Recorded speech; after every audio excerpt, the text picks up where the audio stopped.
Paleo Runner Podcast is devoted to finding better ways to live, run, train, and eat. I'm your host, Aaron Olson. You can find more information by going to paleorunner.org. If you enjoy the show, please go to iTunes and leave a review. Search for Paleo Runner in iTunes and click ratings and reviews. You can also follow me on facebook.com/runpaleo or on Twitter @runpaleo. I wanted to take a minute to let you know about a product I've been using called 3Fuel. 3Fuel is a sports drink that gives you fat, protein, and carbohydrates to use as a fuel source. Unlike sugary sports drinks, 3Fuel gets absorbed slowly into your bloodstream to give you sustained energy throughout your workout. If you'd like to give it a try, you can get 10% off by using the coupon code 3FOLSON. Go to paleorunner.org and click 3Fuel at the top of the page. If you're listening through the podcast app on iPhone, click the link displayed on the app right now. My guest today is Jason Fitzgerald. Jason Fitzgerald is a 2:39 marathoner, a USTAF certified coach, and author of 101 Simple Ways to Be a Better Runner. He runs the website strengthrunning.com. Jason, thanks so much for being part of the show. Oh, you're welcome. Thanks for having me.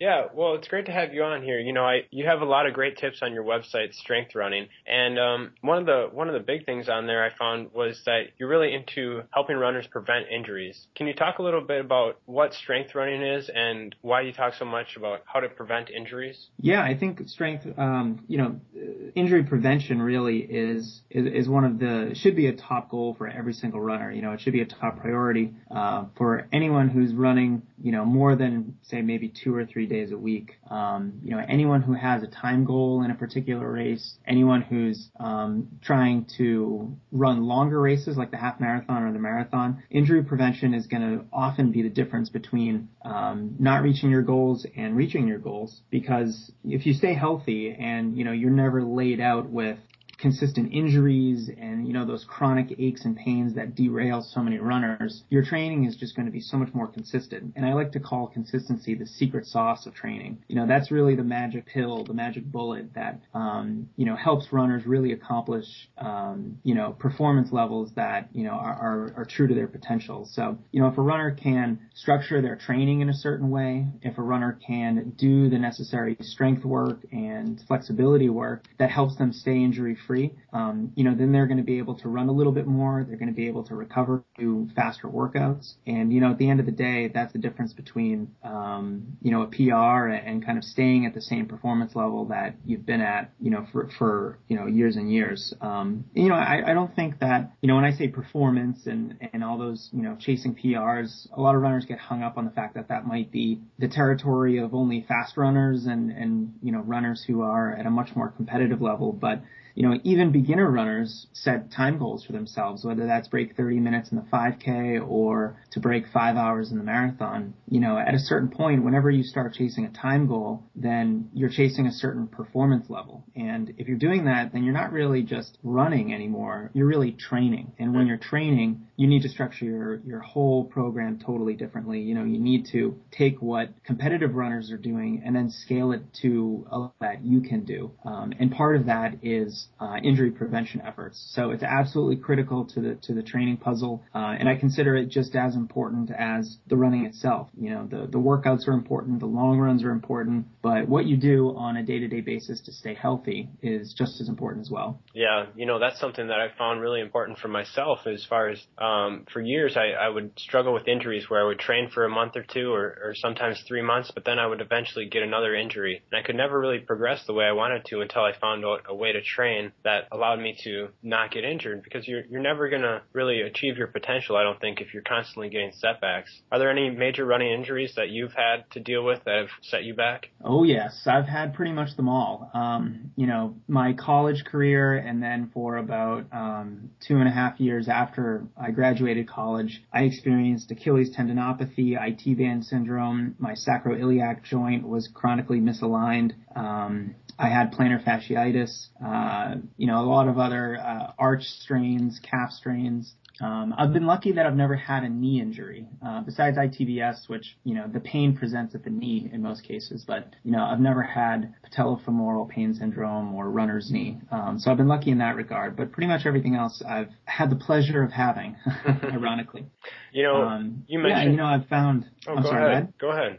Well, no, I found that as soon as I was able to string together a few months of consistent training, that's when my race times really started to come down. And, if there are any listeners right now that can't seem to go more than, 2 months or so without something coming up that significantly impacts their training, then, that should be your number one goal. Your number one goal really needs to address all of the little injuries and the big injuries too that are taking you out of training. Because as soon as you can put together 5, 6 or more months of consistent training, then you're going to really surprise yourself at what you're able to accomplish. I did this my senior year in college, where all of my PRs dropped when I was able to run consistently and healthfully for about 8 months before, a little injury came up.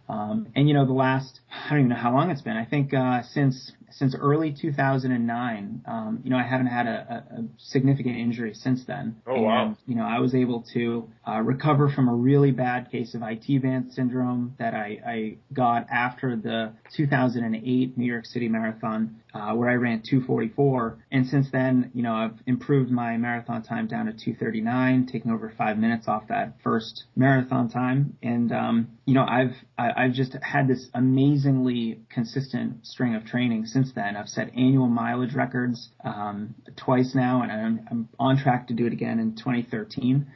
So, in addition to the PRs, which are always nice, I think it's always just great to say how liberating it is to be able to go up for a run and really enjoy that run and not be constantly sidelined by pain or injuries. Mm-hmm. And what do you attribute to the success of this long string of time period where you haven't been injured? A big part of that has been the inclusion of strength work in my personal training. And I have a bunch of routines that I've shared on my website, Strength Running, that I do very regularly. I do these every single week. But in addition to the strength work, which is important, I do a dynamic warm up before every single run. I think this is really important to actually warming up the body. A lot of runners just do some static stretching before, they go running. And it's been shown static stretching does absolutely nothing to prevent injuries when you do it before your run. And it can actually make you slightly more susceptible to injuries when you do it before you run. And it doesn't do what a warm up is supposed to do, which is actually to literally warm you up. So it does not increase your heart rate or your blood flow to your legs and extremities, which,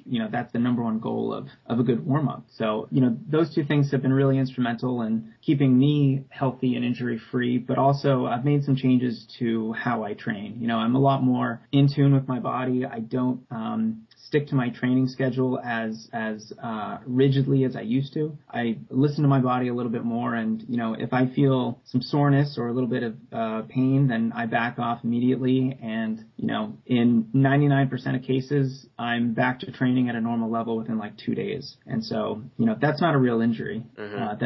That's just part of being a runner. You're always going to be feeling, you're always going to feel something, which is some great advice I got from one of my high school coaches. Okay, so you're a 2:39 marathoner. What kind of pace is that for people listening? My marathon pace is 6:05 per mile. Okay, so that's an extremely fast marathon. Had you experienced success in running before you moved to the marathon? Yeah, I guess you could say I've experienced a relative level of success. I started running when I was in high school, and I was a middle of the pack junior varsity runner during cross country my freshman year, and I think my personal example is a really good case study of what you could accomplish a very long time period when you're super consistent with running and training. I ended up sticking with cross country, indoor track, and outdoor track for 4 years of high school and then 4 years of college. And, I was racing pretty much every weekend, and, I've had I've been lucky in that I've had over 10 coaches during my career, so I've really learned a lot. And, I didn't really start being on, the varsity squad until maybe my sophomore year in high school. And then, my times just gradually kept coming down. There's certainly there are no overnight successes in distance running. It's just a gradual, progression, like you mentioned earlier. Progression is really the key here. And I progressed in pretty much everything. You know, I started running the mile and the 2 mile and even the 800 in high school. Cross country was about 5 kilometers. And then you get to college and you start doing some longer stuff. You know, cross country was 8K, and I started focusing on the 3K and the 5K and track. And then after college, you know, a lot of runners just kind of stop after they graduate, and I was just enjoying it so much that I kept going, and I haven't really looked back. You know, I debuted at the 10K the year after I graduated college, and then I ran a 10 miler and a half marathon, and a year later I was signed up for a marathon. So, you know, it's really a progression over 15 years of running. Mm-hmm. Okay.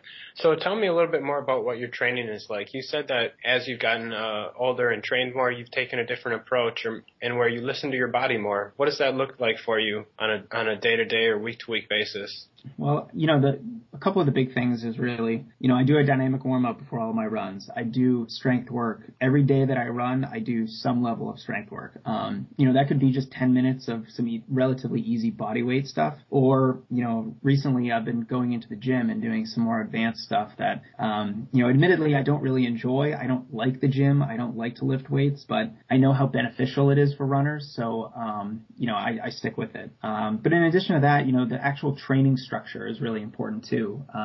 In my training and also in the training of the runners that I coach, one of the things that I started implementing was what I call an adaptation week. And this is simply a week of training that's repeated. So, you know, a lot of runners will either increase the intensity of their workouts or increase the weekly mileage or the distance of their long runs every week, or they'll be increasing 1 or 2 of those every single week. And what I really like to do is, you know, take your training for a week, get through it, and then do the same exact thing next week. This allows your body to adapt to that training stress. It allows you to really absorb the training. And then once you've been doing it for 2 weeks, then you can increase 1 or more of those variables. So it's a little bit more of a gradual approach. And I think what's really important too is that I don't have any wild swings in either volume or intensity like I used to in my training. And that certainly wasn't any fault of any of the coaches I had. It was more because, you know, as a rebellious young kid, I didn't really listen to what they were trying to tell me. So, you know, a lot of times I would run way too fast, or I would try to do more, or in a lot of cases I would do less. And, you know, I think maintaining a good volume or a good weekly mileage and, you know, not changing the intensity of your workouts too drastically on a kind of a general scale is really important for injury prevention, because it's those periods when you're really changing things that your body is more susceptible to injury. So, you know, the building mileage phase is always a riskier phase than, you know, if you've already been at a certain mileage level for, you know, 3, 4 or more weeks. So, you know, I'd say those are probably the big changes that I've made to my plan. And, you know, also just like I mentioned earlier, I'm just a lot more in tune with my body. You know, I don't actually wear a GPS watch. I'm probably in the minority with most runners these days. You know, I just estimate my mileage. I kind of use an estimated 7 minutes per mile average, and if I go run for 70 minutes, I'll call that 10 miles. It could be a little bit more, it could be a little bit less, but, you know, I think at the end of the week it all works out, and, you know, frankly, it doesn't really matter, you know, if I run 10.3 miles or 9.9 or whatever it is, but, you know, if I'm in the ballpark, that's really what matters. And what that allows me to do is really to run by feel. You know, I'm running by perceived effort rather than being a slave to my Garmin and kind of looking at it every couple minutes and saying, oh, I'm running 7:06 pace and I want to be running 7-minute pace. You know, it's like, you need to listen to your body. And, you know, if, you know, I'm tired, then I'm obviously going to run slower. And a really good example of that is I ran an 11-mile loop. Well, of course, it's an estimated 11-mile loop, but I ran in 81 minutes yesterday. And today I ran it in 74 minutes. Same exact loop. Yesterday I was tired and today I was feeling good. So I pushed the effort a little bit, and, you know, it's just a good example of, if you're feeling really good, you can push the pace a little bit. If you're feeling bad, slow down and just enjoy the scenery. And that's something that I never did in the past. And I think, you know, I was pushing it when my body was really telling me to slow down. Wow, you said some really interesting things there, that For one, I'm surprised you don't use a GPS watch. How do you capture or how do you train yourself to run at a 2:39 pace for the marathon without knowing your pacing during your workouts? Do you ever go to the track and track yourself? Or, I mean, I'm really curious as to how you get your pacing down. Yeah, I get this question a lot. And, like I mentioned, I ran track and cross country for 8 years, high school and college. So, I was on the track twice a week, almost every week for 8 years, and doing all kinds of workouts from tempo runs to, mile paced intervals and even faster. And over those 8 years, I did develop a pretty good sense of pace. So I am able to estimate how fast I'm going pretty well. So I do have a kind of a good internal, pace watch in my brain. But I do spend a good amount of time on the track. I like the track. I like to say that the track doesn't lie. So, the Garmin certainly lies. The Garmin is not 100% accurate. I have runners who say, oh, I finished this half marathon, but it was definitely long. It said it was 13.4 miles. Well, no, no, it wasn't. The race itself was 13.1 miles. These races are USATF certified races, and they are accurate. But it's the Garmin's that aren't totally accurate. So, I just don't trust them. And if I'm going to be doing some specific pace work where I really care exactly how fast I'm running, then I'll go on the track. Okay. And when I go on the track, I can run intervals within a second or two of each other. And you're able to look at your watch every 200 meters and kind of gauge your effort based on that. And that's really helpful. But, if I'm just doing a 20-minute tempo run, or if I'm just doing a distance run like I did yesterday or today, then, I just estimate it. And that works good enough for me. But if I'm doing some specific intervals at 5K pace or 10K pace, then I'm definitely on the track and I'm doing something a little bit more structured. Okay. One of the things I found on your website that I found interesting was that it sounds like you dabbled in the paleo diet. Can you tell me a little bit more about what you've learned from trying out the paleo diet and if you're still doing that? Yeah, I have experimented with the paleo diet. And I'm a proponent of the paleo diet. I think it works from a general health perspective. I think it's really helpful for folks who want to shed some pounds. If you really cut back on your carb intake, it can really help you lose some unwanted weight. From a running perspective, if I'm not training for a race and I'm not doing higher volume, or if I'm not doing some of the harder workouts, then I'll probably be more paleo. And in fact, I do have a lot of paleo meals because, my wife actually eats primarily paleo. So, dinner is usually a paleo dinner, sometimes lunches as well. But, these days I don't really eat paleo 100% of the time. I'll have, I admittedly had 2 slices of pizza for breakfast today. So I'm not the greatest example of perfect diet. But, with that said, I think runners can make the paleo diet work for them. You can make some adjustments to the paleo diet and make it work for you. You can make it your own. You really have to see what works for you. If you're doing higher volume, if you're doing long runs where you're going to be running for more than, say, 75 minutes to 90 minutes, if you're going to be running faster workouts where, the intensity level is fairly high, then, you need to modify the paleo diet and include some carbohydrates in there. And, it doesn't have to be processed food or anything like that. Sweet potatoes, a lot of fruits, things like that can be really helpful for runners who are conscious of their carb intake but still want to maximize their performance. And I'll definitely recommend the book, The Paleo Diet, for athletes. It gives a very well-rounded approach to eating a primarily paleo diet, which is low carb, with the needs of an endurance athlete, which, necessarily need carbohydrates. It's the body's preferred fuel source. Mm-hmm. And so during that, were you trying out the paleo diet when you ran that 2:39 marathon, or was this later? It was definitely, let me think. I think it was before I did the 2:39 marathon. When I was running the 2:39 marathon, I was running 85 miles a week. I was doing 3 faster workouts a week, and it would just be impossible for me to, not eat a lot of carbs. And so I was eating a much more traditional diet, a much more endurance-focused diet, which is high in carbs. Okay. How about for people that you coach?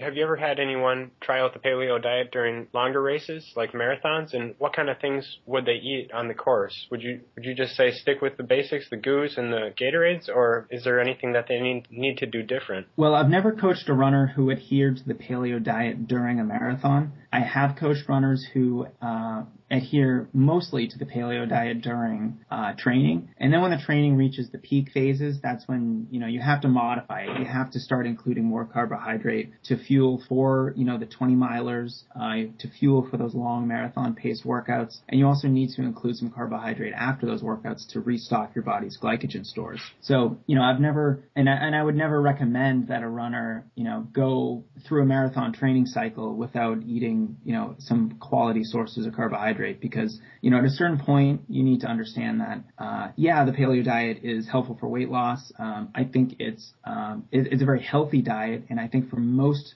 people who aren't distance runners, if they ate more paleo, they'd be better off. But the endurance lifestyle requires a higher carbohydrate intake because that's what your body wants to run on. Your body needs carbohydrate to run at a high level, and the faster you run, the more carbohydrate you're going to burn. And of course, fat burns in a carbohydrate fire. So, you really need to make sure that you're adequately fueled, and you're never going to maximize your performance if you're not eating any carbohydrate. The research just doesn't support it. Yeah, I really like your approach, how it's very individualized, and, you're talking about doing what works for you. I know we had Paul Jaminet on the show, who's a big proponent of paleo-like diets, and he includes in his sort of paleo-style diet things like white potatoes even and white rice. I think some people tend to think in the paleo community that carbs are the devil, but that's not always the case. I think that for different people, maybe moderating the carbs a little bit, maybe you don't have to be, 80% carbs 100% of the time.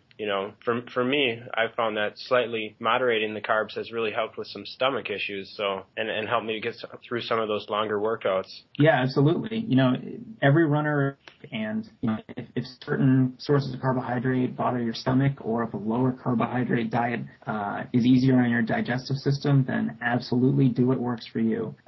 You should experiment with fueling on a long run, fueling for those harder workouts, and for the longer races as well. Every runner is going to be different. We're all individuals, and at a certain point you need to what fuels for you. I know some runners that fuel for their ultra marathons with dates, which are very, very sweet and high in carbohydrate, but I think there's probably a better source of carbs than a lot of the prepackaged, processed stuff that's more commercially available. So, there's good sources and there's bad sources of carbs. I think during a marathon, you can give yourself a little bit more flexibility to have those bad sources of carbs. There's some interesting research that I like to cite sometimes when I'm talking about marathon fueling, and that's at the London Marathon a few years ago, researchers polled hundreds of runners, and they wanted to see how much carbohydrate that they had before the race, and they wanted to know how much carbohydrate they had during the race as well. And it was an astonishingly low figure. Like